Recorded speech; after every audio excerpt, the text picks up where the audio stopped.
ಏನು ಯಶ್ ತಮ್ಮ ನಿರ್ದೇಶಕರ ಟಾಯ್ಲೆಟನ್ನು ಕ್ಲೀನ್ ಮಾಡಿದ್ರಾ? ಹೌದು ಸ್ವಾಮಿ, ಸೂಪರ್ ಸ್ಟಾರ್ ಆಗೋದು ಸುಮ್ಮನೆ ಅಲ್ಲ. ಇವತ್ತು ಸೂಪರ್ ಸ್ಟಾರ್ ಆದವರೆಲ್ಲ ಹಿಂದೆ ಏನೆಲ್ಲ ಮಾಡಿದ್ರು ಅನ್ನೋದು ಕೇಳಿದರೆ ನಿಜಕ್ಕೂ ನೀವು ಕೂಡ ಬೆಚ್ಚಿ ಬೀಳ್ತೀರಾ. ಹೌದು, ಯಶ್ ತಾವು ಈ ಒಂದು ಮಟ್ಟಕ್ಕೆ ಬೆಳೆಯಲು ಹಲವಾರು ಕೆಲಸಗಳನ್ನು ಮಾಡಿದ್ದಾರೆ. ಕೇವಲ ಮೆಜೆಸ್ಟಿಕ್ನ ಫುಟ್ಪಾತ್ ಮೇಲೆ ಮಲಗಿದ್ದಲ್ಲದೆ, ಕೇವಲ ಮೆಜೆಸ್ಟಿಕ್ನ ಬಸ್ ಸ್ಟಾಪ್ನಲ್ಲಿ ಮಲಗಿದ್ದಲ್ಲದೆ ಹಲವಾರು ಕೆಲಸಗಳನ್ನು ಮಾಡಿದ್ದಾರೆ. ಏನು ಹೋಟೆಲ್ನಲ್ಲಿ ಪಾತ್ರೆಗಳನ್ನು ತೊಳೆಯೋದಾಗಲಿ, ಕ್ಲೀನ್ ಮಾಡೋದಾಗಲಿ ಅವರು ಮಾಡ್ಕೊಂಬಂದಿದ್ದಾರೆ. ಯಾಕಂದರೆ ಅವ್ರಿಗೆ ಮಾಡಬೇಕಾಗಿದ್ದು ಒಂದೇ ಒಂದು ಕೆಲಸ, ನಾನು ಸೂಪರ್ ಸ್ಟಾರ್ ಆಗಬೇಕು, ನಾನು ಕಲಾವಿದನಾಗಬೇಕು. ಹೀಗಾಗಿ ಅವರು ಮೈಸೂರನ್ನು ಬಿಟ್ಟು ಬೆಂಗಳೂರಿಗೆ ಬಂದಿದ್ದರು. ಅವರ ತಂದೆ ಕೇವಲ ಒಂದು 300 ರೂಪಾಯಿ ಕೊಟ್ಟಿದ್ದರು ಸ್ವಾಮಿ ಅವರಿಗೆ ಬೆಂಗಳೂರಿಗೆ ಬರೋಕ್ಕೆ. ಆ 300 ರೂಪಾಯಿಂದಲೇ ಇವತ್ತು 300 ಕೋಟಿ, ಏನು 3,000 ಕೋಟಿಯನ್ನು ಸ್ಥಾಪನೆ ಮಾಡಿದ್ದಾರೆ. ಹೌದು, ಯಶ್ ಅವರ ಜೀವನ ಗಾಥೆ ಕೇಳಿದರೆ ನಿಜಕ್ಕೂ ಬೆಚ್ಚಿ ಬೀಳುತ್ತೀರಾ. ಯಾಕಂದರೆ ಅವರ ಪ್ರಕಾರ ಅಂದರೆ ಅವರು ಹೇಳಿದ್ದು ಒಂದೇ, ಏನೇ ಮಾಡಬೇಕು ಅಂದರೆ ಛಲ ಇರಬೇಕು, ಆಮೇಲೆ ಮಾತ್ರ ನೀವು ಯಾವುದೇ ಒಂದು ಯಶಸ್ಸನ್ನು ಕಾಣ್ಬೋದು. ಇತ್ತೀಚೆಗೆ ಹಾಸ್ಯ ನಟರು ಅಂದರೆ ಅವರ ಸಹ ಕಲಾವಿದರು ಒಂದು ಪಾಡ್ಕಾಸ್ಟ್ನಲ್ಲಿ ಈ ಬಗ್ಗೆ ಮಾಹಿತಿಯನ್ನು ಕೊಟ್ಟಿದ್ದಾರೆ. ಹೌದು, ಅವರ ಹೆಸರನ್ನು ತೆಗೆದುಕೊಳ್ಳೋದು ಬೇಡ, ಯಾವ ನಿರ್ದೇಶಕರು ಅಂತ ಹೇಳೋದು ಬೇಡ. ಯಾಕಂದರೆ ಇವತ್ತು ಗಾಂಧಿನಗರದಲ್ಲಿ ಅಂತಹ ನಿರ್ದೇಶಕರು ತುಂಬಾ ಇದ್ದಾರೆ. ಯಾಕಂದರೆ ಯಾವುದೋ ಹುಡುಗ ಆಗಲಿ, ಯಾವುದೋ ಹುಡುಗಿ ಆಗಲಿ ಯಶಸ್ಸನ್ನು ಪಡಿಬೇಕು ಅಂತ ಬಂದಾಗ, ಅಂದರೆ ಚಾನ್ಸನ್ನು ಕೇಳಿ ಬಂದಾಗ ಅವರು ಮಾಡಿಸುತ್ತಿದ್ದ ಕೆಲಸಗಳನ್ನು ಕೇಳಿದರೆ ನೀವು ನಗ್ತೀರಾ ಸ್ನೇಹಿತರೆ. ಹೆಣ್ಮಕ್ಳ ವಿಷಯ ಅಂತೂ ಬೇಡವೇ ಬೇಡ. ಯಾರಾದರೂ ಹೀರೋಯಿನ್ ಆಗಬೇಕು ಅಂತ ಬಂದರೆ ಗಾಂಧಿನಗರದಲ್ಲಿ ಅವರೇನು ಅವ್ರ ಕಡೆಯಿಂದ ಪಾತ್ರೆ ತೊಳಸ್ತಾ ಇರಲಿಲ್ಲ, ಟಾಯ್ಲೆಟ್ ತೊಳಸ್ತಾ ಇರಲಿಲ್ಲ ಸ್ವಾಮಿ. ಅವರನ್ನು ರಾಣಿ ಹಾಗೆ ನೋಡ್ಕೊತಾ ಇದ್ರು. ಗೊತ್ತಾಯ್ತಲ್ಲ, ಅವರು ನೇರವಾಗಿ ತಮ್ಮ ಬೆಡ್ ರೂಮ್ಗೆ ಕರ್ಕೊಂಡು ಹೋಗಿಬಿಟ್ಟು ಅವರನ್ನು ಆರಾಮವಾಗಿ ಅವ್ರ ಜೊತೆ ಮಲಗಿ ಆಮೇಲೆ ಅವರಿಗೆ ಚಾನ್ಸನ್ನು ಕೊಡುವಂತಹ ಪದ್ಧತಿ ಇವತ್ತು ನಾವು ನಮ್ಮ ಗಾಂಧಿನಗರದಲ್ಲಿ ಮಾತ್ರ ಅಲ್ಲ ಸ್ನೇಹಿತರೆ, ಇಡೀ ಚಿತ್ರರಂಗದಲ್ಲೂ ಕೂಡ ನಾವು ನೋಡ್ಬೋದು. ಅದು ಬಾಲಿವುಡ್ ಆಗಲಿ, ಟಾಲಿವುಡ್ ಆಗಲಿ, ಸ್ಯಾಂಡಲ್ವುಡ್ ಆಗಲಿ, ಲಾಲಿವುಡ್ ಆಗಲಿ, ಎಲ್ಲ ಇಂಡಸ್ಟ್ರಿಯಲ್ಲಂತೂ ಇದ್ದೇ ಇದೆ. ಹೀಗಾಗಿ ನಾವು ಈ ಥರದ ಏನು ಕೆಲಸಗಳನ್ನು ಬಿಗಿನಿಂಗಲ್ಲಿ ಯಾರಾದರೂ ಚಾನ್ಸ್ ಕೇಳ್ಕೊಂಡು ಹೋದಾಗ ಈ ಥರದ ನಿರ್ದೇಶಕರಾಗಲಿ, ನಿರ್ಮಾಪಕರಾಗಲಿ ನೋಡ್ಕೊತಾ ಇದ್ದರು ಅನ್ನೋ ಮಾಹಿತಿ ಇತ್ತೀಚೆಗೆ ನಾವು ಈ ಮಾಲಿವುಡ್ನಲ್ಲಿ ಅಂದರೆ ಮಲಯಾಳಂ ಇಂಡಸ್ಟ್ರಿಯಲ್ಲಿ ಒಂದು ಮೀಟು ಅನ್ನೋ ಒಂದು ಸೆನ್ಸೇಷನ್ನೇ ಸ್ಟಾರ್ಟ್ ಆಗೋಗಿತ್ತು. ಆ ಟೈಮಲ್ಲಿ ನಾವು ಇದನ್ನು ಕೇಳಿದ್ವಿ.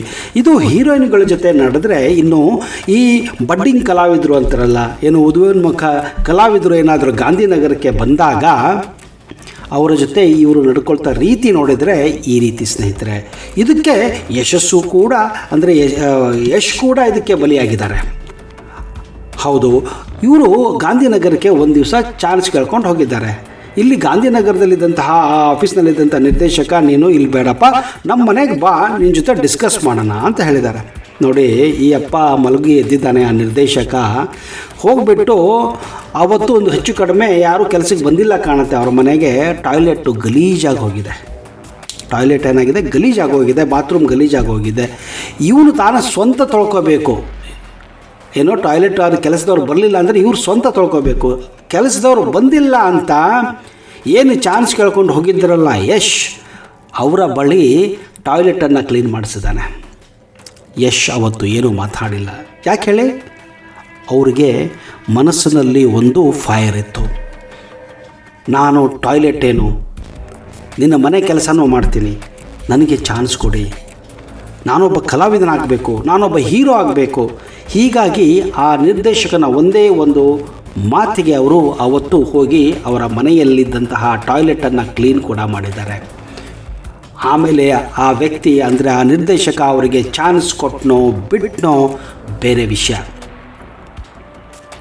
ಯಾಕಂದರೆ ಇಲ್ಲಿ ಈ ರೀತಿಯ ಎಕ್ಸಾಂಪಲ್ಗಳನ್ನು ನಾವು ಕೊಡ್ತಾ ಹೋದರೆ ಇಂತಹ ಎಕ್ಸಾಂಪಲ್ಗಳು ಸಾವಿರಾರಿವೆ ಸ್ನೇಹಿತರೆ.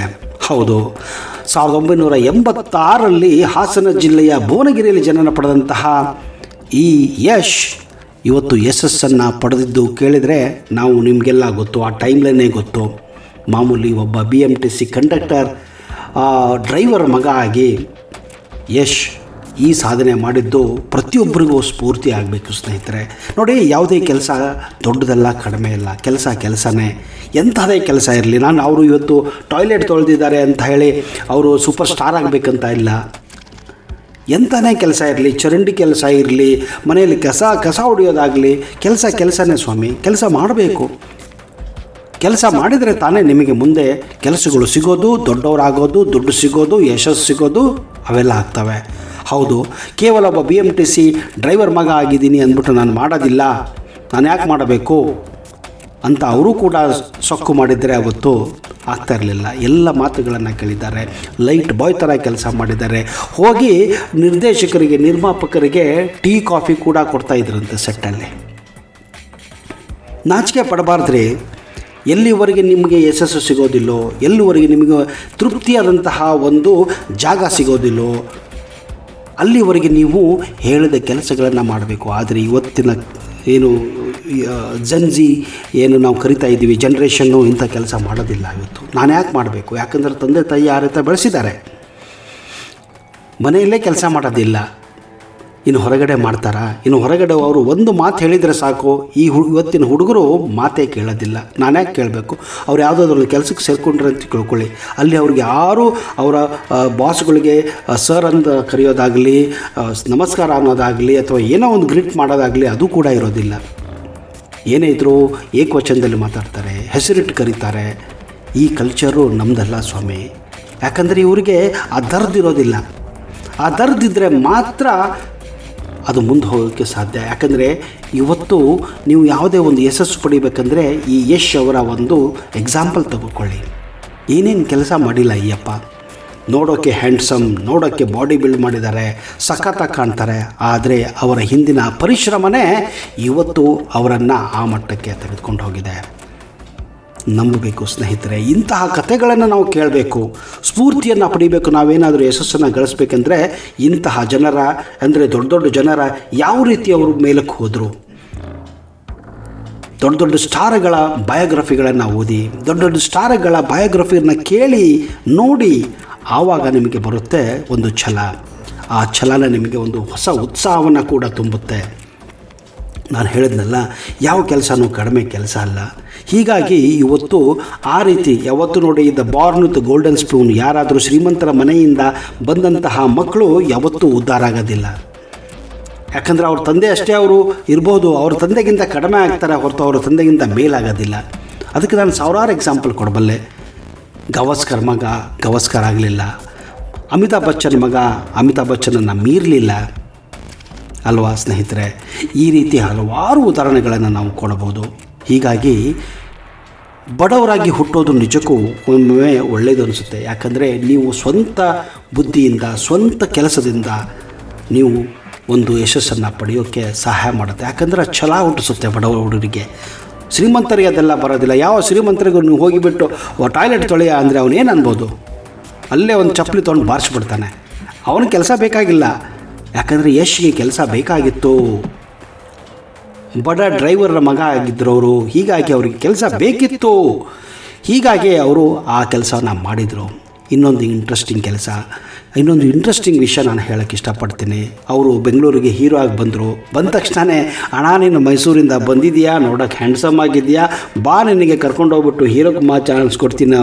ನಿರ್ಮಾಪಕರಾಗಲಿ ನಿರ್ದೇಶಕರಾಗಲಿ ಯಾರೂ ಬರೋದಿಲ್ಲ ಸ್ವಾಮಿ, ನೀವಾಗಲೇ ಹೋಗಬೇಕಲ್ಲಿ. ಹೀಗಾಗಿ ಅವರು ಮೊದಲು ಪ್ರಾರಂಭ ಮಾಡಿದ್ದು ಚಿಕ್ಕ ಸೀರಿಯಲ್ಗಳಲ್ಲಿ ಏನೋ ಆ್ಯಕ್ಟಿಂಗ್ ಮಾಡೋದ್ರಿಂದ. ಚಿಕ್ಕ ಸೀರಿಯಲ್ಗಳಾಗಲಿ, ದೊಡ್ಡ ಸೀರಿಯಲ್ಗಳಲ್ಲಿ ಚಿಕ್ಕ ಪಾತ್ರ ಮಾಡೋದಾಗಲಿ, ಇವರನ್ನು ನೀವು ಹಲವಾರು ಸೀರಿಯಲ್ಗಳಲ್ಲಿ ಹಿಂದೆ ನೋಡಿರ್ಬೋದು.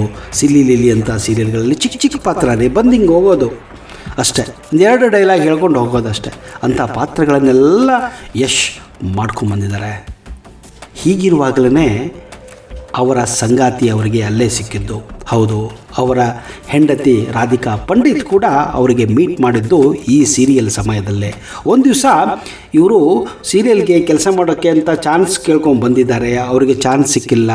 ರಾಧಿಕಾ ಪಂಡಿತ್ ಇವರನ್ನು ನೋಡಿದ ತಕ್ಷಣ ಮೊದಲ ನೋಟದಲ್ಲೇ ಅವರಿಗೆ ಲವ್ ಆಗೋಗಿದೆ. ನೋಡಿ, ಯಾವ ಟೈಮಲ್ಲಿ ಯಾವ ಜನ ಯಾವ ರೀತಿ ನಮಗೆ ಸಹಾಯಕ್ಕೆ ಬರ್ತಾರೆ ಅಂತ ಹೇಳೋಕ್ಕಾಗಲ್ಲ. ಈ ರಾಧಿಕಾ ಪಂಡಿತ್ ಕೂಡ ಇವರನ್ನು ನೋಡಿ ತುಂಬ ಇಷ್ಟಪಟ್ಟಿದ್ದರು. ಇವರು ಚಾನ್ಸ್ ಸಿಕ್ಕಿಲ್ಲ ಅಂತ ವಾಪಸ್ ಹೋಗ್ತಾಯಿದ್ರು, ನಡ್ಕೊಂಡು ಹೋಗ್ತಾಯಿದ್ರು. ಅವತ್ತು ಶೂಟಿಂಗ್ ಮುಗಿತಾ ಬಂದಿರೋ ಟೈಮು. ಆ ಟೈಮಲ್ಲಿ ಇವರು ನೋಡಿಬಿಟ್ಟು ರಾಧಿಕಾ ಪಂಡಿತ್ ತುಂಬ ಗಾಬರಿ ಆಗಿಬಿಟ್ರು. ಇಷ್ಟೆಲ್ಲ ಹ್ಯಾಂಡ್ಸಮ್ ಆಗಿದ್ದಾನೆ, ಈ ಅಪ್ಪನ ಹತ್ರ ಏನೂ ಇಲ್ವಾ, ಆಟೋದಲ್ಲಿ ಹೋಗೋಕೆ ದುಡ್ಡಿಲ್ಲ, ಬಸ್ಸಲ್ಲಿ ಹೋಗೋಕೆ ದುಡ್ಡಿಲ್ಲ, ನಡ್ಕೊಂಡು ಹೋಗ್ತಾಯಿದ್ರು. ಅದಕ್ಕೆ ನೋಡಿಬಿಟ್ಟು ಅವರು ತುಂಬಾ ಗಾಬರಿಯಾಗಿತ್ತು.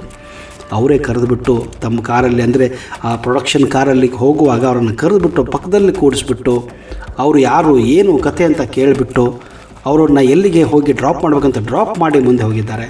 ಹೀಗೆ ಅವರ ಸ್ನೇಹ ಪ್ರಾರಂಭವಾಗುತ್ತೆ. ಮುಂದೆ ಅವರು ನಂದಗೋಕುಲ ಸೀರಿಯಲಲ್ಲಿ ಮಾಡ್ತಾರೆ, ಅಲ್ಲೂ ಕೂಡ ಹಲವಾರು ಜನರ ಗಮನವನ್ನು ಸೆಳೆಸ್ತಾರೆ. ಮುಂದೆ ಅವರು ಮೊದಲ ಸಿನಿಮಾ ಕೂಡ ಅವರಿಗೆ ಸಿಕ್ಕಿರೋದು ಅವರ ವೈಫ್ ರಾಧಿಕಾ ಪಂಡಿತ್ ಅವರ ಒಂದು ಕಮ್ಯುನಿಕೇಷನ್ ಮೂಲಕ, ಅಂದರೆ ಅವರ ಸಹಾಯದ ಮೂಲಕ. ಅವ್ರು ಹೋಗಿ ಹೇಳಿದ್ದಾರೆ, ಈ ರೀತಿ ಒಬ್ಬ ಹುಡುಗ ಹ್ಯಾಂಡ್ಸಮ್ ಆಗಿದ್ದಾನೆ, ನೋಡಿ ಚೆನ್ನಾಗಿ ಆ್ಯಕ್ಟಿಂಗ್ ಮಾಡ್ಬೋದು, ಟ್ರೈ ಮಾಡಿ ಅಂತ ಹೇಳಿದ್ದಾರೆ. ಆಗ ಶಶಾಂಕ್, ಅಂದರೆ ಮೊಗ್ಗಿನ ಮನಸ್ಸು ಚಿತ್ರದ ನಿರ್ದೇಶಕರು ಅವರನ್ನು ಯಶನ್ನು ಕರೆಸ್ತಾರೆ, ಅವರಿಗೊಂದು ಚಾನ್ಸನ್ನು ಕೊಡ್ತಾರೆ. That was the turning point ಸ್ನೇಹಿತರೆ.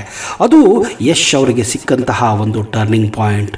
ಆಮೇಲೆ ಅವರು ಯಾವತ್ತೂ ಹಿಂದೆ ನೋಡಲೇ ಇಲ್ಲ. ಇವತ್ತು ಅವರು KGF ಅನ್ನು ಮಾಡಿದ್ದಾರೆ, ಹಲವಾರು ಸಿನಿಮಾಗಳನ್ನು ಮಾಡಿದ್ದಾರೆ, ಮುಟ್ಟಿದ್ದೆಲ್ಲ ಚಿನ್ನಾಗಿ ಹೋಗಿದೆ. ಕೊನೆಗೆ ಅವರು ರಾಧಿಕಾ ಪಂಡಿತ್ ಅವರನ್ನೇ ಮದುವೆ ಆದರು, 2 ಮಕ್ಕಳಿದ್ದಾರೆ.